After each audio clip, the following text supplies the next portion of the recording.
So, welcome to my study. Today we are going to be Greek and even Hebrew scholars, and we're going to be trying to understand. It's only one verse in the entire Bible, one verse in the entire Bible, which is in the beginning was the Word.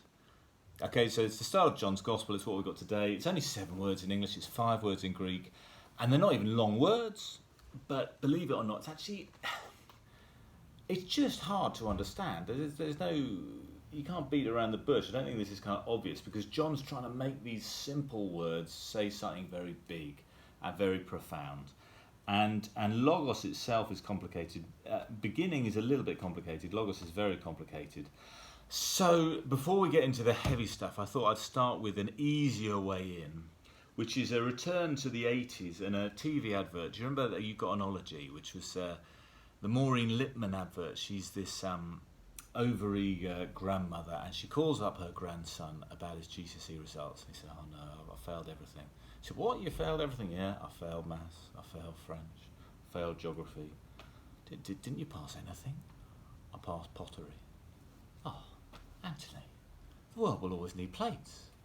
"Did you pass anything else?" "Oh, I passed sociology." "Oh, you got an ology? Anology means you're a scientist." And then she kind of lays out her cake because the world she's at one with the world again. But ology there, we know it captures more than just kind of words. It's sort of the science behind something, the meaning of something. Biology, bios is the Greek for life, so biology is the study of life, the meaning of life, the kind of the way life works, if you like. What would be another one? Zoology, more animal life, the way that works. Psychology, the study of the soul, the thinking behind the soul, the word of the soul. Hold that, and maybe like logic as well, logos, that leads into logic. That's part of it when you're looking at this Greek word logos. Yes, it is just a word that is spoken, but it always carries more than that. And there are 2 particular threads that people have a root for why it's connected to Jesus. Because remember, at the end of John's Gospel, not the end of John's Gospel, verse 14, the end of the prologue, he said, "The Word became flesh and dwelt among us." And clearly at that point is meaning Jesus at that point. The Word became flesh. So the Word which you get at the beginning, in the beginning, and he's trying to say, look, this means something. Now what's in the beginning? In the beginning should trigger something in your brain. John wants it to trigger something in your brain. And he wants you to remember, oh yeah, that's how the Genesis starts. That's how Genesis starts. In the beginning, God created the heavens and the earth. I'm going to tell you about the beginning. I'm writing scripture too. This isn't just any old bit of writing about Jesus. This is scripture for today. And in the beginning, when God created the world, so was the Word, which he's about to connect with Jesus. Do you think, well, how's that the case? Because wasn't Jesus born in a certain period in Galilee, in the 1st century, whatever you want to call it, the start then? And he said, no, it was there beforehand. Now this links up to, there are sort of 2 threads of argument which lead up to this idea.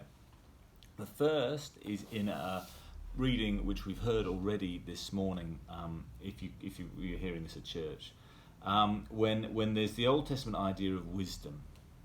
And God creating the world with wisdom, not with wisdom just, he is a wise person, but wisdom as a sort of personified, semi-divine being. And this was floating around in the 1st century BC. And a lot of people would say John was using that idea about a sort of divine figure there in the beginning, and he's attaching that to Jesus as the Word. And I'm sure there is some kind of echo there. My problem with people who lead on that so much is there is a Greek word for wisdom, which is Sophia, but we don't get Enarche and Her Sophia. We don't get in the beginning was the wisdom. We get in the beginning was the Word. So I'm more drawn to kind of links to Greek thought, and you've got the Platonic thought, which is kind of meaning or kind of divine logic or reason. And I think it's trying to kind of capture both. The Greeks used it in a semi-divine way as well. And then there's a load of scholarship about whether this is a Gnostic origin. But let's not worry about that too much now. But there are kind of reasons behind the use. But he says, if he's saying Jesus is the Word and he was also there at the start, I think what he's trying to capture is that this isn't just a kind of historical accident that Jesus got born. It's that Jesus is the purpose of the universe. And once you've met Jesus, you've met the understanding of the purpose of the universe, and you can't kind of get round it any other way. But it's very difficult to translate. And so whereas the put it into English, the authorised version I've got here has "In the beginning was the Word, and the Word was with God, and the Word was God." This is the New English Bible, which was kind of all the rage around about 1970s. When all things began, the Word already was. The world dwelt with God, and what God was, the Word was. Well, it's quite extrapolated. There's a sort of modern trendy thing called The Message by Eugene Peterson. It's good. And he keeps the Word. He says, the Word was first, the Word present to God, God present to the Word. The Word was God in readiness from God from day one. And this one is trying to be down with the kids. It's called The Word on the Street by Rob Lacey. Nothing. No light, no time, no substance, no matter. The voice was there. Before anything moved, mutated or mated, Jesus, God's voice, was there with God from the kickoff. But what you can see they're all trying to do is extract a lot of meaning from this tiny little bit of Greek, which is trying to exploding with massive layers. I find helpful. This here is a big fat dictionary, and it's by two Victorian scholars, Little and Scott.